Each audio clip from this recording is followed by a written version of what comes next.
Buenas tardes, mi nombre es Darío Pérez, estudiante de la Universidad Bicentenaria de Aragua, cursante del 9º trimestre de Psicología.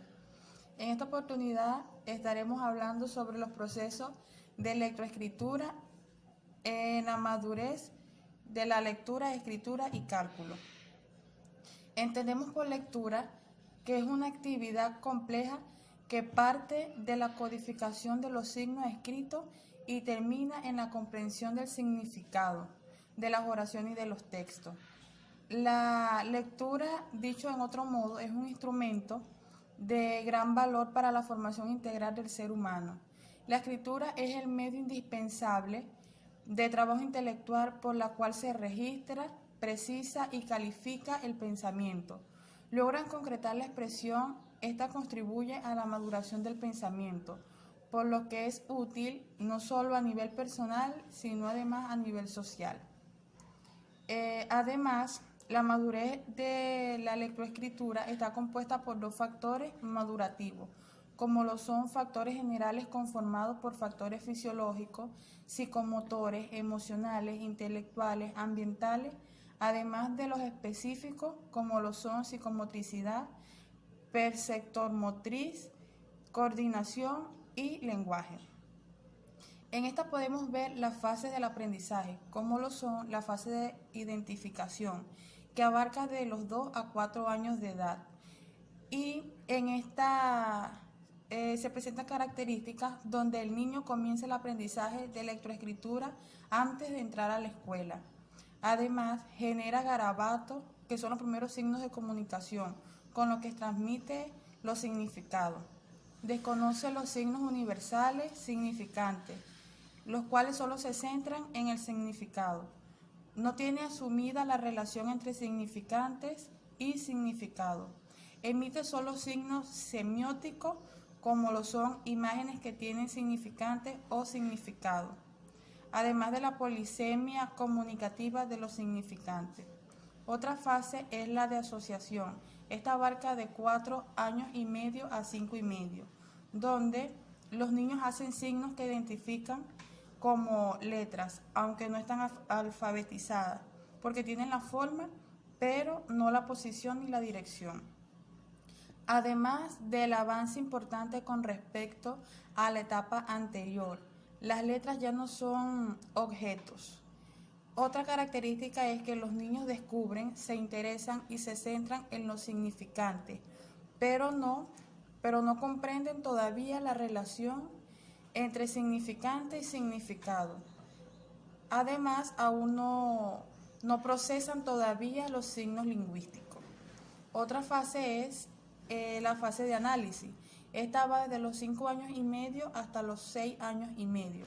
En esta fase el niño ya es capaz de utilizar código alfabético de los adultos.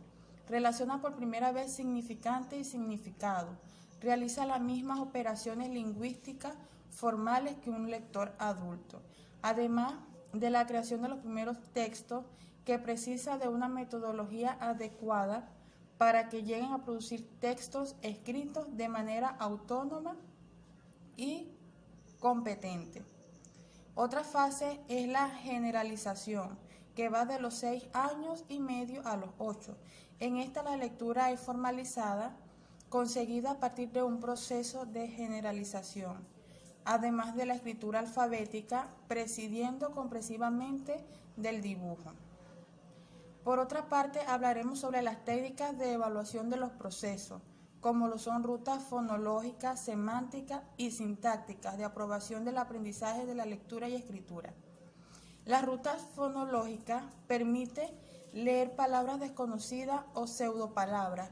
Al transformar cada grafema en un sonido, se integra la obtención del significado de la palabra. Esta ruta es precisamente la que se refuerza en el método fonético. Para la evaluación del conocimiento fonético se proponen actividades de lectura de pseudopalabras, deletreo de los fonemas de las palabras, contar fonemas, omisión, adición, entre otros, los cuales permiten evidenciar en el lector el conocimiento sobre la conversión fonema-grafema. Por medio de los procesos sintácticos se identifican las partes de la oración y su valor relativo. Se establece la relación entre palabras y se encuentra el significado de la oración, aportando información a la comprensión al señalar funciones semánticas subyacentes. Cabe señalar que la evaluación de este proceso puede ser de dos formas. Primero, de comprensión de distintas estructuras gramaticales, como es el caso de las oraciones pasivas, interrogativas, activas, entre otros, y oraciones más complejas, que son las usadas comúnmente. La segunda forma de evaluar los procesos sintácticos es por medio de textos con signos de puntuación para ser leídos en altavoz y de esta forma establecer el dominio del sujeto acerca de estos procesos. Más sin embargo, en los procesos semánticos, estos son fundamentales para la comprensión de texto que se lleva a cabo por medio de dos tareas, la de extracción de significado y la de integración en la memoria.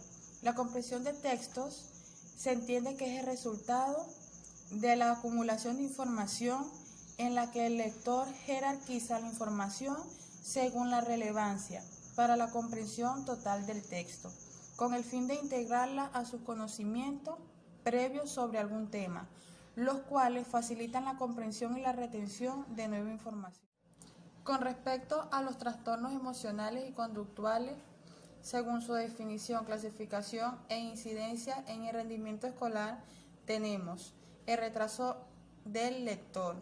Esta se define como un desfase en su desarrollo, una demora en la adquisición de ciertas habilidades que se requieren para leer y escribir, y no una pérdida, incapacidad o déficit para conseguirlo.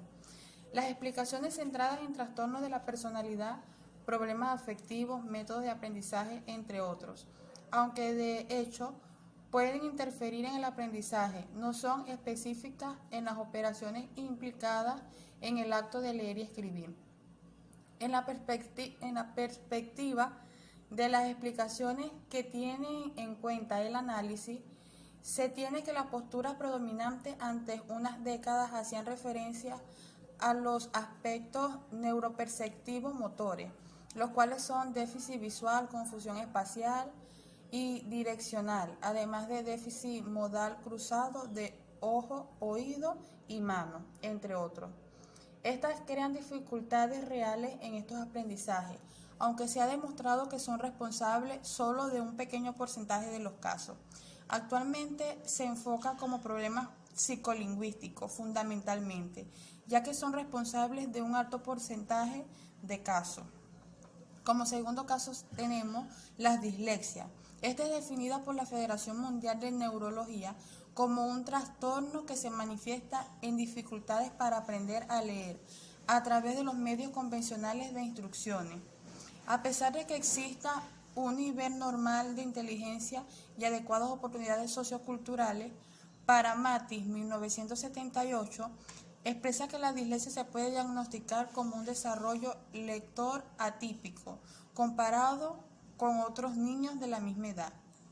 Inteligencia, instrucción y nivel sociocultural que en ausencia de intervención se puede esperar que persista y que es debido a un déficit bien definido en cualquiera de las funciones corticales superiores específicas. Además, Bellutino, 1983, expresa que las dificultades que muchos niños experimentan para la adquisición de la lectoescritura se debe a déficit en el procesamiento del lenguaje a nivel semántico, sintáctico y fonológico. Estas manifestaciones emocionales son las siguientes. Como consecuencia de las dificultades que presentan, aparecen manifestaciones emocionales y conductuales como ansiedad, bajo concepto de sí mismo, comportamiento, los cuales abarcan inseguridad, exceso de vanidad, agresividad, entre otros. Atención inestable, desinterés por el estudio, falla de motivación y curiosidad. Trastornos psicosomáticos, como problemas de sueño, digestivos, alergias, entre otros. En las tareas escolares aparecen manifestaciones como lectura, lectura lenta, falta de ritmo, pérdida de renglón, confusión en el orden de las letras, inversión de letras y palabras, mezclas de sonido o incapacidad para leer fonológicamente. Además de la escritura, que se caracteriza por agarrotamiento, cansancio muscular, deficiencia en la ortografía, como pueden ser letras poco diferenciadas, mal elaboradas, cambio de tamaño, ortografía deficiente, debido a la dificultad para la percepción y la memoria visual. Problemas de orientación y de direccionalidad, dificultad para diferenciar entre izquierda y derecha, problemas de orientación y para elaborar etiquetas verbales a conceptos direccionales. Indicadores en el habla y en el lenguaje. Pueden aparecer, aunque no muy necesariamente, como dislalia o problemas articulatorios, vocabulario pobre, dificultad para expresar verbalmente sus ideas, problemas de comprensión verbal, entre otros. Indicadores en la psicomotricidad. Esta se caracteriza por retraso en la estructuración y cambio del esquema corporal, dificultades sensoperceptivas como la confusión de colores, tamaño y posición, torpeza motriz, tendencia a la escritura en espejo. Estas se clasifican en dislexia auditiva, cuyas características son dificultad para diferenciar los sonidos del habla para analizarlos y nombrarlos, problemas para recordar series. Dislexia visual, que presenta deficiencia primaria para percibir palabras, dificultades de orientación izquierda-derecha y dificultades para reconocer objetos al tacto. Dislexia visoauditiva, casi total incapacidad para la lectura, dificultad para analizar el análisis fonético de las palabras, dificultad para percibir las letras y palabras complejas. Dislexia fonológica, dificultad para el procesamiento fonológico, dificultades para presentar la imagen sonora del grafema, lentitud al leer. Dislexia morfémica. Esta presenta características como las dificultades en el procesamiento visual o grafémico, distorsiones en la extensión y en el formato de la palabra al leer y escribir, disgrafía y disortografía. Dislexia visual analítica, trastornos en la función analítica del procesador visual, problemas en la identificación de las características posicionales de las letras en las palabras.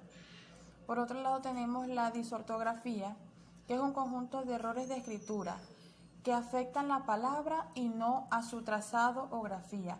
Al hablar de disortografía, entendemos que se deja al margen la problemática del tipo grafomotor, trazado, forma y direccionalidad de las letras, y se pone énfasis en la actitud para transcribir el código lingüístico hablado o escrito por medio de los grafemas o letras, respetando la asociación correcta entre los fonemas, las peculiaridades ortográficas, entre otros, cuyas características son errores de carácter lingüístico perceptivo, errores de carácter visual espacial y errores visoauditivos, además de los errores en relación al contenido y errores referidos a las reglas ortográficas.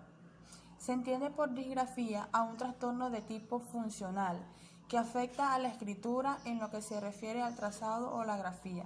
Según distintos autores, se plantea el control del grafismo como un acto neuroperceptivo motor.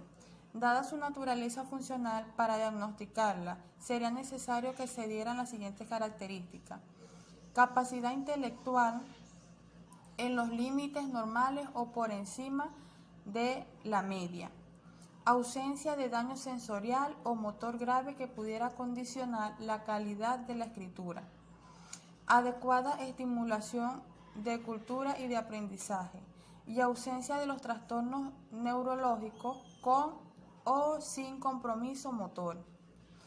Las causas que pueden provocar una disgrafía son variadas, como lo son múltiples factores que intervienen en su desarrollo. Estos pueden ser problemas de laterización, dificultades de eficiencia motora, como pueden ser en niños torpes motrizmente, niños con motricidad débil, con pequeñas perturbaciones del equilibrio y la organización cinético-tónica. Problemas del esquema corporal y de las funciones perceptivo-motrices. También debemos señalar las dificultades en el cálculo o discalculia.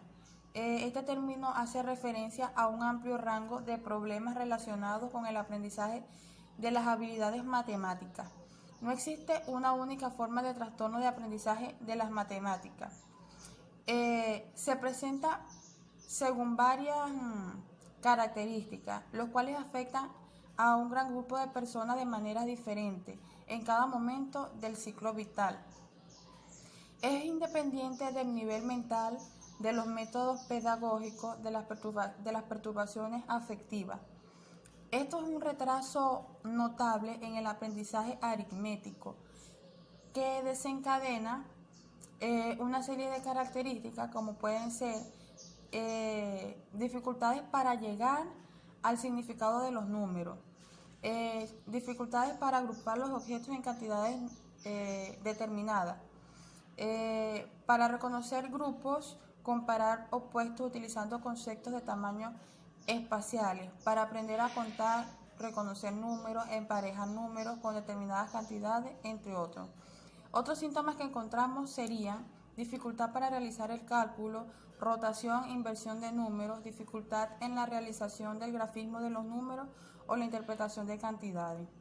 Para la detección de estos problemas, primero tenemos que plantearnos en los primeros indicios, los cuales se observan en el momento en que el niño está accediendo a la realización de los números.